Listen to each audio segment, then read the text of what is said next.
বিষ্ণুনবী দোয়াতে বলতেন আল্লাহুম্মা ইন্না নাউযু বিকা মিন আযাবিল কবর। আল্লাহ, আমি আপনার কাছে কবরের আযাব থেকে পানাহ চাই। আবার বিষ্ণুনবী বলতেন লা ইউসাল্লিমান্না আহাদুকুম হাত্তা ইয়াতাআওয়াদা আন আরবা'হ, কেউ যেন নামাজে চারটা জিনিস থেকে আল্লাহর কাছে পানাহ না আছে, সালাম না ফিরায়।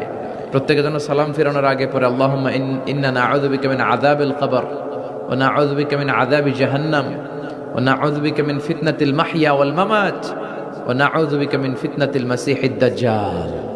আল্লাহ, আমি কবরের আযাব থেকে পানাহ চাই, আমি জাহান্নামের আযাব থেকে পানাহ চাই, আমি জীবন মৃত্যুর ফিতনা থেকে আপনার কাছে পানাহ চাই, আমি দাজ্জালের ফিতনা থেকে আপনার কাছে বাঁচতে চাই। প্রত্যেক সালাতের সালাম ফিরানোর আগে সুযোগ থাকলে এই দোয়াটা পড়ার দরকার আছে না নাই? আমরা শুধু দোয়ায়ে মাসুরা পড়েই শেষ করে দেই না, সুযোগ থাকলে এটাও পড়বে। দোয়ায়ে মাসুরা এটাও খুব ভালো দোয়া, মাসনুন দোয়া। আল্লাহুম্মা ইন্নী